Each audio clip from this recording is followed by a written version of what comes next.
Mr. Driscoll had been one of their more troubled foster parents. He was a certifiable nutcase who had made the girls share a bedroom with 15 hyperactive ferrets. Sabrina had seen a documentary on television about ferrets. They were very adorable and playful. The narrator had said they made excellent pets, but the narrator had never met Driscoll's ferrets. Sure, they were cute, but they were also evil. They bit Sabrina and Daphne every chance they got. They ate Sabrina's shoes and often relieved themselves on Daphne's pillow. Sabrina tolerated them for the sake of her sister, who needed a warm home, but it wasn't easy. Driscoll said the ferrets were the loves of his life, and he doted on them like furry little babies. Unfortunately, Driscoll's bad back and bunion-covered feet kept him from caring for the pets, so he had taken the girls in not out of charity, but so that he would have. So he had taken the girls in not out of charity, but so that he would have a staff to feed and bathe his herd of messy, squeaky rodents.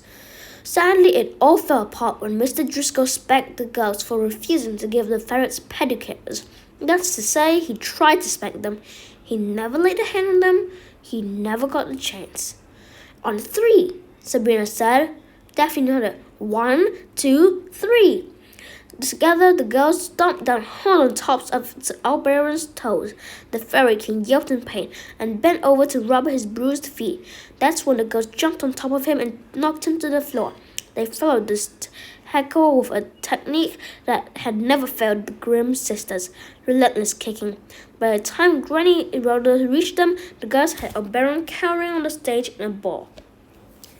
"Are you okay, Liebling?" the old woman asked. "We need to get out of here. This crowd is going to tear us apart," Sabrina cried as she took her sister and grandmother by the hand. Tony Fats and Bobby Screwball were approaching, but if the family hurried, they could escape through the club's front door. "Wait a minute. Do you hear that?" Daphne said. "Wait a minute. Do you hear that?" Daphne said, pausing at the edge of the stage. There was an odd noise coming from the crowd. It was laughter. The Ever Afters were laughing so hard that many were falling out of their chairs. Others applauded and rose to their feet. Soon they were all chanting the same word over and over again. "Grimm! Grimm! Grimm!" The wizard rushed to Albaron's side and helped him to his feet. The fairy's face was red with rage. Oz whispered something in Albaron's ear, and the anger drained away. "They're just like their mother," Albaron shouted as he hobbled toward the Grimm family. The crowd roared with laughter. "Turn the ovens on and prepare a feast. Tonight we celebrate the daughters of Veronica Grimm. Tonight her dream is reborn." "What dream?" Sabrina asked, but no one answered. The Ever Afters rose to their feet and continued their chanting. They circled the girls, lifted them onto their shoulders, and marched around the supper club. "What's he talking about?" Daphne asked Granny Rhoda, who hurried alongside. Granny shrugged. "Liebling, I'm a bit confused myself." "What a glorious day!" Oberon cried as the crowd sat the 2 girls down in front of Oz and him, and rushed over to the bar while Mama had sent down a round of celebratory drinks. "You 2 have no idea what you've done." "I'm lost," Daphne said. Oz responded. "I think what the king is trying to say is that your mother, Veronica Grimm, was highly respected in our little struggling community. When she was here, she worked with us to keep Fairy alive. When she disappeared, well, so did the commitment to our way of life. We've lost our way, but you 2 could help put us all back on the right path." "How?" Daphne said. "I'm only 7. Before Oz could answer, Granny Rhoda spoke. "Oberon, we didn't come here to get caught up in the politics of the city," she said. "As soon as Puck is better, we need to get on our way. We have business at home that needs our attention." "That's fine," Oberon said. "You can go back to wherever you came from right after dinner. We'll eat, we'll drink, and then all the girls have to do is back up everything I say. Afterward, I'll hand Puck over myself. You'll be on your way home before midnight." "What do you mean, back up everything you say?" Hampstead said suspiciously. Simple. Just tell the afters that I'm in charge. Tell them Veronica always wanted them to recognize me as their king. Tell them that I'm supposed to lead the rebuilding of Fairy. Sabrina glanced at Oz. His face suddenly darkened. He looked as if he wanted to argue, but he held his tongue. Baron, I'm afraid that's not possible, Granny Rhoda said. Baron scowled. Why not? Because we don't know if that is what Veronica wanted, the old woman said. We didn't even know that she was involved for your community until this afternoon. And we have our doubts about that too, Sabrina said. She still wasn't convinced that this was a mean-spirited practical joke. Baron rose to his full height. His eyes flashed with anger and his mouth twisted into an ugly grimace. You do what I tell you to do, you hear? This is too important, and I don't have time to explain it to you. But, Granny cried. Baron interrupted. I still have Puck, and I can cut off his queue at any time. Is that a threat? Granny cried. It is what it is, Baron snarled. Tonight your girls are going to say what I tell them to say. He spun around and marched through the chanting crowd. Oz gave them a pained smile and followed the fairy. What are we going to do? Hampstead asked. Granny shook her head. I don't know, Ernest. I just don't know. The celebration dragged on and on. The ever-afters danced and drank. Mama poured glass after glass as quickly as she could. Sabrina noticed like Mr. Hamster, when Mama got excited, she changed into a true foal, an enormous black goose with a blue bonnet on her head. More than a few intoxicated guests ruffled her feathers, and she changed back and forth throughout the night. The girls were nearly as busy. Everyone wanted to shake the hands of Veronica's girls. Sabrina was sure someone was going to yank her arm off at any moment. They all had stories, too. Each ever after shared a tale about their mother and how she had inspired or helped them. Each story broke Sabrina's heart. As much as she wished it were true, it grew more and more obvious that Veronica had been a part of the ever after community of New York City. Every story chipped away at a symbol her mother had become to Sabrina, of average, everyday, normal life, free of chaos and lunacy. Each story felt like a thief that crept in to steal her hopes and dreams. And what to make of Oberon's demands? Sabrina didn't know much about the ever-afters, but she knew she did like Oberon. Judging from the crowd's response to him earlier that evening, it seemed as if the ever-after shared her sentiment. Oberon was a jackazoid, as Daphne would have said. But could he be telling the truth? Could her mother have actually supported him in his power grab? She couldn't be sure because she had no idea who her mother was anymore. And even if Oberon was lying, what could Sabrina and Daphne do? He had Puck. While the girls were listening to praise from a woman who appeared to be wearing a dress made out of donkey skins, Oz came over and ushered the girls to a quiet corner.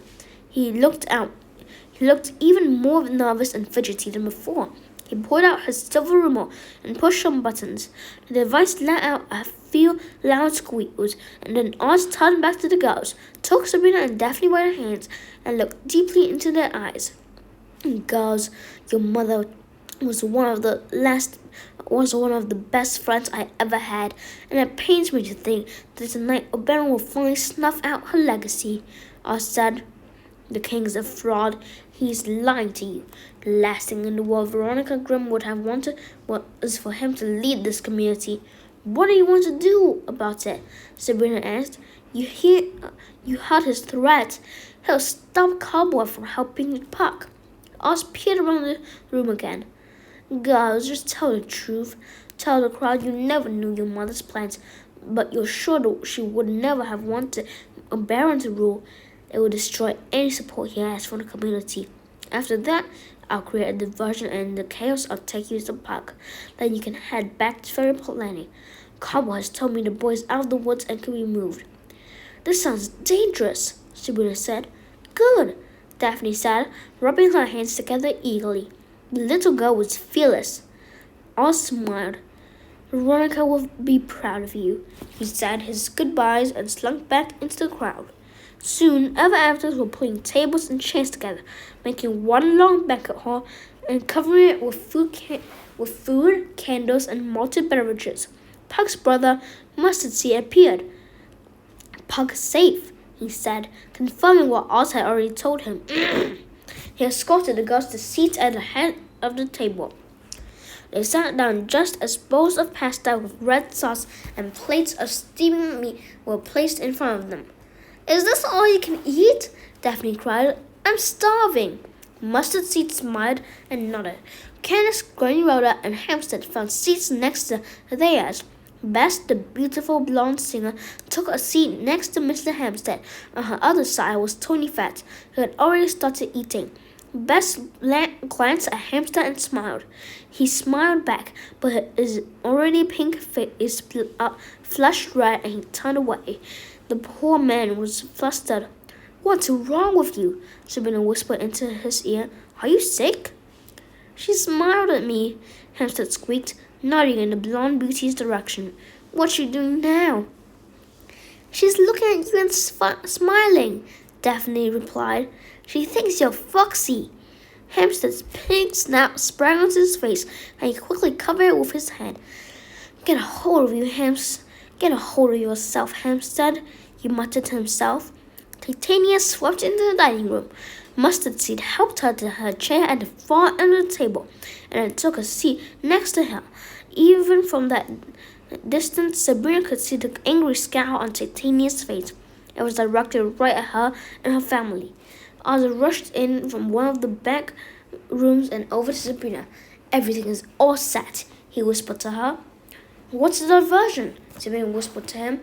But before he could answer, a chicken hopped into a nearby chair and flapped its wings furiously. Always a Biron, the chicken cackled as it slurped down some fat purple worms. Patience, Belinda, Oz replied. He's on his way. Just as the wizard leaned down to whisper to Sabrina again, there was a loud scream. The door leading from the back hallway burst open and Moth rushed into the room. Her face was twisted and red from crying, and her beautiful hair was flying in all directions. She fell to her knees in despair and beat the floor with her fists. It's Oberon! It's the king! Titania stood up so quickly she knocked over her heavy chair. What is this nonsense? I found him in his office. He's been poisoned. He's dead. Impossible, someone shouted. Titania rushed around the table and raced into the back hallway with Mustard Seed close behind. The dinner guests jumped to their feet, knocking chairs and plates over in their excitement. Is this the diversion you were talking about? Sabrina shouted at Oz. The wizard looked dumbstruck. No, I have no idea what is going on. Granny Rhoda grabbed the girls and quickly found her way to the back hall. Together, they pushed through the crowd of ever-afters at the door to Baron's office. The sight inside made the blood freeze in Sabrina's veins. The king was lying on the floor next to his desk, a shiny gold cup clutched in his hand.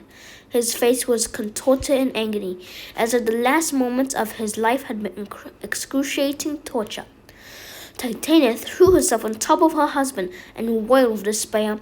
She screamed as if it were she who had been fatally wounded. Mustard tried to help his mother up, but she fought him off ferociously, and he backed away to let her grieve. Who killed my husband? Titania cried.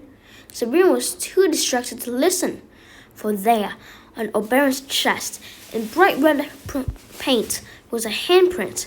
It was the mark of the Scarlet Hand. Chapter 4. Sabrina had never seen anger in a person's face like she saw in Titania's. The queen's face seemed to pour out through her eyes and spill onto the crowd like acid. Ever-afters fell backward just to avoid her gaze. One of you killed my husband, Titania cried, rising to her feet with clenched fists. Who is responsible? Who has blood on his hands? Would no one come forward? Then I'll avenge my beloved by killing you all. That seems to be the end of this video.